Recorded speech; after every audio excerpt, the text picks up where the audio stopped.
sebenarnya ASN itu bukan segala-galanya loh. Betul sekali. Karena kebanyakan semuanya itu mau masuk jadi ASN ya sobat kerja, tapi formasinya itu sangat-sangat sulit. Nah kalau itu tidak terjadi, maka kita harus punya plan B.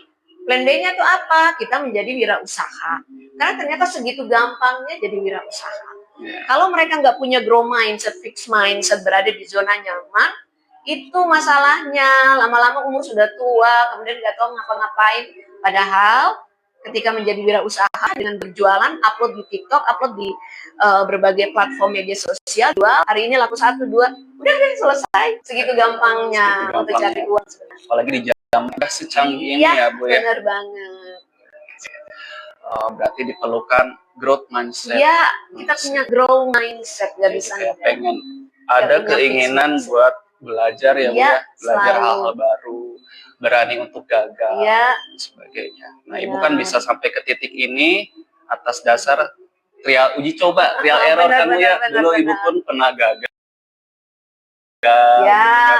Tapi Ibu di sini kan belajar nih, termasuk juga adaptasi terkait dengan kecanggihan saat ini. Salah satunya adalah melalui digital ya. Iya, benar sekali. Nah, mungkin boleh diceritakan Bu, strategi di sosial media yang Ibu sudah jalankan apa aja sih? Ya, oke. Pertama, mana sih strategi yang harus ada di sosial media sekarang adalah bagaimana membangun branding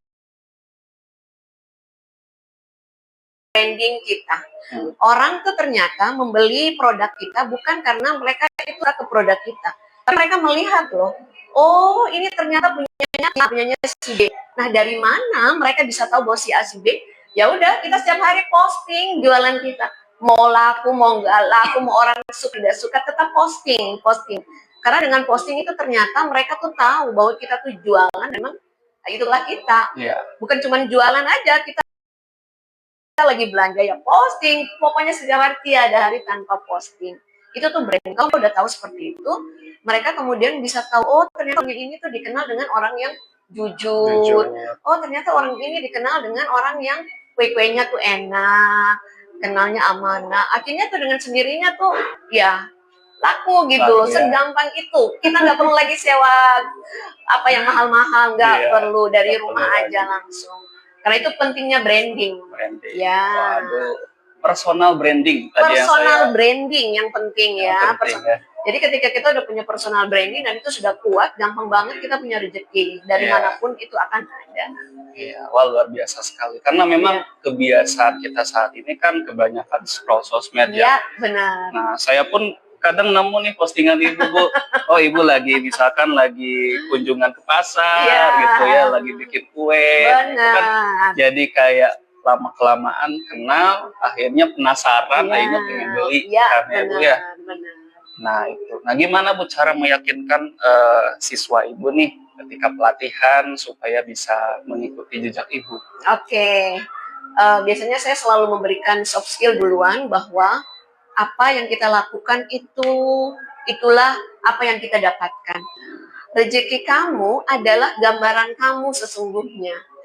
Ketika kamu itu berbuat baik, maka impact-nya juga baik. Ketika kamu jujur, insya Allah tuh jujur. Tapi kalau jualannya itu asal-asalan, nggak enak, kuenya ini enak dan sebagainya, gitu ya, ternyata nggak enak, maka orang nggak beli. Jadi yang pertama adalah kita amanah. Kalau memang kuenya itu memang harganya memang mahal, nggak apa-apa, karena memang kita menargetkan pasar yang mahal. Yang sekali adalah bagaimana kita melihat pasar kita. Jadi jika kita menguasai segmen pasar, maka itu akan sangat penting. Jadi kuenya walaupun mahal ya memang segmen pasarnya gitu. Terus kalau nggak laku ya memang bukan dia loh, bukan kamu pesannya. Kamu tuh mungkin kuenya tuh yang memang ditujukan untuk yang di bawah-bawah, bukan berarti kita tuh enggak ya. Kita produksi juga kue yang murah-murah dijual pondok bisa. Tapi memang branding kita tuh harus apa? Brandingnya mahal, ya iya, bahan-bahannya harus mahal. Branding kita mau murah, ya udah kita gunakan bahan yang murah. Gitu. Kalau kita udah punya strategi pasar itu, maka itu akan sangat baik sekali. Kita paham, nggak terlalu banyak orang beli, tapi orang-orang yang berkualitas, dan itu dibuktikan dengan testimoni. Mereka harus wajib testimoni. Orang yang beli wajib testimoni. Nggak enak bilang nggak enak, terus kita perbaiki. Itu adalah salah satu metode yang paling cepat untuk bisnis kita bisa berkembang. Jadi jangan pernah menipu-nipu gitulah intinya. Tetap amanah. Apa yang kita lakukan itu akan berbalik juga ke kita. Sekali lagi masuknya ke personal branding lagi personal branding. Jadi kalau misal teman-teman nih punya produk, jangan dulu bandingkan harga sama pesaing ya. Tapi temukan sisi uniknya ya di produk kita dibanding dengan produk lain, dan buat branding semenarik mungkin. Itu kan Bu. Nah, saya sering nemu juga kan di sosmed itu, contohnya misalkan Cimehong gitu ya Bu ya. Cimehong kan dia jual produk-produk mahal seperti itu, tapi tetap aja walaupun mahal laris juga kan, ada pangsa pasarnya sendiri. Benar. Nah itu pun yang Ibu terapkan di sini ya Bu ya. Itu. Terus selain pemasaran online biasanya ada offline-nya juga nggak Bu? Iya, ada offline juga. Kita di Freeze ada untuk kue Cina ya. Di Freeze ada, kemudian di Hilyah ada, di Pers ada, Oasis ada, Saburo ada, pokoknya swalayan-swalayan. Dan memang kalau untuk produk kue Cina sendiri itu dia harganya lebih mahal dari semua kue Cina. Tapi kenapa dia laku? Karena itu tadi, memang brandingnya itu khusus untuk orang-orang yang menengah ke atas, yang mereka menganggap bahwa sepotong kue Cina tuh biasanya dihargai cuma 3.000, tapi kami punya tuh bisa 6.000. Kenapa? Ya karena pakai wisman, karena pakai kacang hijaunya tuh banyak. Jadi orang lain tuh kacang hijaunya seuprit, di dalam kita punya justru sebaliknya, kacang hijaunya tuh yang banyak, kulitnya tuh sedikit. Terus ya namanya tuh harus unik. Contoh lakaco. Ada artinya nggak sih Bu lakaco itu Bu?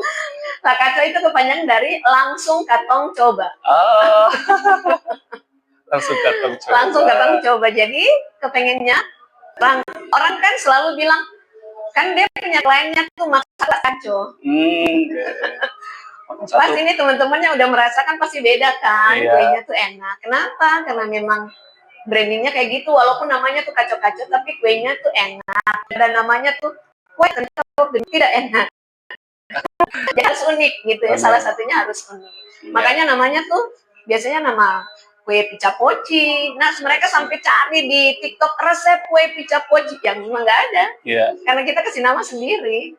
Gitu. Itu salah satu teknik biar kita dikenal. Cari nama seunik mungkin. Iya, seunik mungkin salah satu. Buktikan rasanya enak ya. Yang penting rasanya enak. Luar biasa sekali. Nah, dari sekian banyak siswa yang Ibu sudah latih, kira-kira apakah ada yang sudah menjalankan usahanya Ibu? Iya, mereka tuh kebanyakan tuh jualan online, tapi kita tidak menutup kemungkinan, namanya manusia.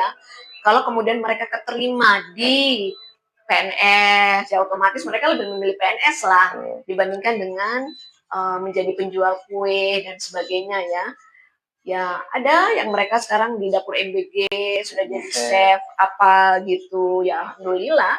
Seperti sekarang ini juga kami sebagai supplier roti, supplier kue-kue untuk MBG, kan lumayan tuh ya, anak-anak juga bisa membantu. Seperti itu sih. Biasa sekali Ibu. Terus momen yang membuat Ibu, ini paling berkesan nih selama Ibu menjalankan bisnis dan pelatihan, kira-kira apa aja Bu? Oke, selama ini yang momen yang bikin saya tuh benar-benar sangat wow, ternyata apa yang kita impikan itu bisa jadi kenyataan. Ini ketika saat Natalan itu kue pica poci itu dipesan sampai 800 pieces. Kue pica poci itu kue coklat yang di dalamnya ada fla.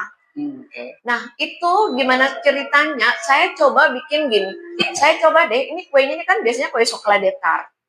Tapi saya coba gulung dia dalam bentuk gulungan, kemudian biasanya itu diferensiasi ya, biasanya itu selainya bukan selai flanya itu biasa sedikit, ini justru saya kasih tebal. Kemudian namanya itu saya ganti nama kue pica poci. Nah, ternyata tuh dia membludak viral. Sampai semua di TikTok cara membuat kue pica poci nggak ada, resep kue pica poci nggak ada, padahal itu sebenarnya kue biasa yang cuma didesain unik. Kita beli terus kita lihat, oh ini begini, ini gini rasanya gini. Kita bikin diferensiasi beda gitu. Ternyata bisa, segampang itu loh cari duit sebenarnya. Iya, ya langsung viral, sampai dipesan di mana di Jakarta, sampai dipesan di mana-mana. Dan yang paling bikin kita sangat excited itu ceritanya ada bapak-bapak dari Papua yang sudah beberapa hari itu di Ambon, terus maituannya tuh minta bapaknya itu untuk beli gitu, dan bapaknya udah bilang, oh ya sudah ada. Ternyata sampai di sini kira ini langsung ada gitu, langsung tinggal ambil ya. Ternyata kan mesti pesan dulu nih. Akhirnya bapaknya bilang, aduh mama, saya tidak tahu bagaimana kalau saya pulang ini, saya tidak bawa kue pica poci. Oh please. Akhirnya kita tuh bikin hari itu tuh berapa ya, 10. Dan itu udah jam 10 malam, sampai kita bikin sampai pagi dan langsung di packing. Akhirnya bapaknya sampai, aduh terima kasih ibu, saya tidak tahu saya pulang tidak bawa kue ini, saya pasti mati itu marah besar. Itu wow, sampai segitunya.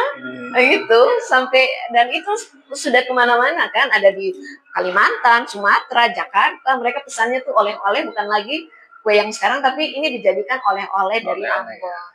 Itu berkesan banget sekali ya. Produk Ibu berarti sudah punya hati di konsumen ya Bu ya.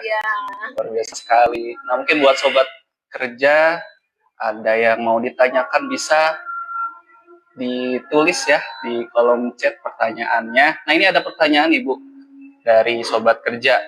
Untuk memulai usaha yang utama itu apakah dari marketingnya atau dari kualitas?